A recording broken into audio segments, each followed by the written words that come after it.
There's things called macronutrients, which everybody knows, right? Even from food class or whatever nutrition class we had in high school. You got carbohydrate, which if you look on the back of any food label, right, carbs, you just multiply the carbs number by 4, and that tells you how many calories are in those carbs. You can do the same thing as with protein. Multiply the amount of protein that you read on the back of your food label times 4, and that's how many calories that protein contains. And the same for fat, except fat you got to multiply by 9. Fat has a lot more calories, right? That's not shocking to anybody. And one other kind of fun fact is when you look at alcohol, alcohol is 7 calories per gram, so almost as much as fat. So you hear people talk about a beer belly, well, that's where it comes from, because alcohol has minimal nutritional value and a lot of calories, so people that drink a lot end up with a big belly with no nutrition. So, the myth. If to lose weight, right? Losing weight's really easy, right? You just got to eat less calories and exercise more, right? And technically, maybe there's truth to that, but it's not quite that simple. And you see a lot of people torture themselves, right? You see a lot of people feel guilty, right? About, you try to like starve yourself and you try to exercise and you're not losing weight and you think, oh, I'm just a failure. I just have no self-control. Right? So that, and sometimes thin people can look at obese people and be like, well, they're just gluttons. They have no self-control. And if they just have more self-control, they would lose weight. But it's not that simple. And this is the part I want to cover. So why do we need food? Well, there's at least three big reasons. Or how does food affect us? Number one, we need it for fuel, right? Just like you got to put gas in your car, you got to put fuel in your body to have energy. Number two, we need the nutrients. We don't just need the calories in food, we need the nutrition there, right? Because our body has all kinds of complex chemical reactions, so we need those nutrients to keep us healthy, to fight cancer, to do all these wonderful things.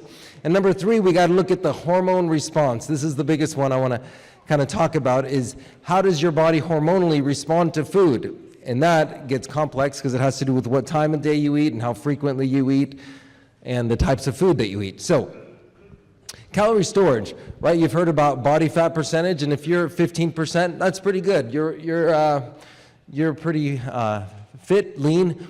So if you're a 200-pound man with 15% body fat, that means you got 30 pounds of fat. Even a thin woman at 100 pounds, if she's 15% body fat, can have 15 pounds of fat. So that's quite a bit.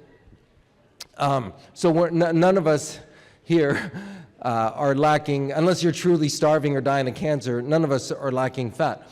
But what insulin does, insulin's a really key hormone in understanding is, insulin locks the fat in. So therefore your body can't burn that fat if you've got insulin. That's a super important point. So even if you have plenty of fat to burn, if you're eating foods that are processed and high in sugars and your insulin is high, you will never burn that fat. So, and also insulin increases your appetite. So, you eat food that has sugar in it, your insulin goes up. Well, that insulin makes you hungrier, so it makes you eat more and more and more. So the self-control issue, I think insulin is helpful in understanding that, because if you're eating foods that, crank your insulin up, you're going to have a harder time controlling yourself, and your body's going to be telling you to eat more. So, foods high in sugar and processed carbs make you eat more. They elevate your insulin, which drives hunger and locks in those calories, so you can't burn those calories. And it makes it more difficult, like I said, to have that willpower. And I think a lot of people have felt guilty about this, about trying to lose weight, and you just can't lose weight, and I just must have bad willpower.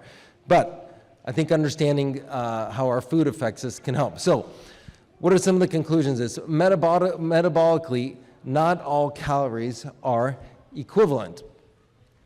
So a calorie eaten, and keep this in mind, we're just learning about this. In our gut, we've got a bunch of different bacteria, and that bacteria is really, really hungry. And so sometimes when you eat food that's high in fiber, the bacteria in your stomach can actually consume some of that, and so therefore the amount of calories that you absorb are not exactly what's thermodynamically in that food. So in other words, the gut bacteria takes its cut of your calories before it even gets to you. So things you want to focus on is foods that have lower glycemic indexes. And what's a glycemic index? And a glycemic index is how much, when you eat a certain food, how much it raises your blood sugar.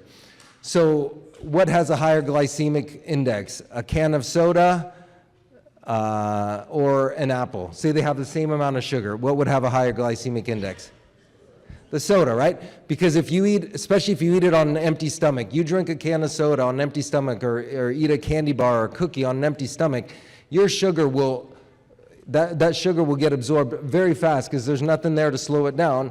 So it'll skyrocket your insulin. Your body in response will skyrocket your insulin. And so therefore, you want to eat foods with high fiber and foods that have a lower glycemic index. So that means they don't raise your sugar as much. That means that sugar is spread out over a long period of time and not just, it doesn't hit you just right there. So avoid processed sugars. And then you want to limit grains and starches. And I think, as I've kind of looked at this sometimes in our Seventh-day Adventist circles, right, we love our processed carbs and our chips and all the pastries, all the goodies. Well, those are all high glycemic index foods that crank our insulin up. And I hate to say this, I'm a Romanian, I love bread, but guess what? Bread is like eating sugar.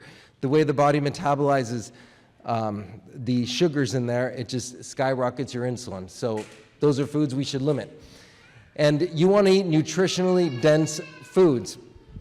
So again, your vegetables are going to be very nutritionally dense, and they're going to have a lower glycemic index. And especially if somebody's trying to lose weight, and I know this may cause a little controversy, but if you're trying to lose weight, you probably want to limit your total carbs that you eat and focus more on vegetables and things like that that have a lower glycemic index and are not going to crank that insulin up.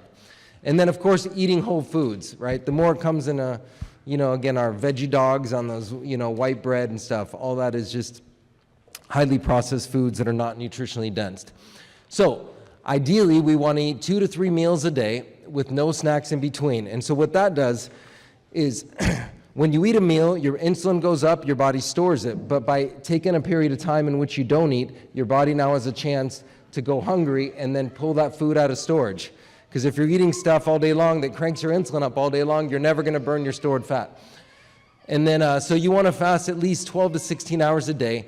And again, the time of day that you eat is important, because if you eat late at night your body's preparing itself because it knows it's going to fast. That's why the morning meal is called what? Break fast, right? In the morning. So your body at night is kind of hoarding calories because it knows you're going to sleep and not going to get those calories. So eating calories at night hormonally will your body hangs on to them more than eating in the morning or at lunch. So try not to eat late at night. And then whole foods, and then limit total carbs we talked about. And then another thing Dr. Youngberg talked a lot about was just a little bit of light exercise after you eat a meal. That will help bring your sugars down because your body will use some of that. So that's a good kind of like hack that you can do, is just a little bit of light exercise after a meal will bring the total, will absorb some of those sugars, help your body burn it, and will cause less of an insulin spike. So anyway, hopefully those are good hints. I believe God wants us to be healthy. We've had advice from a prophet many years ago about eating 2 to 3 meals a day. And I think understanding these things will help us just be healthier and live fuller lives.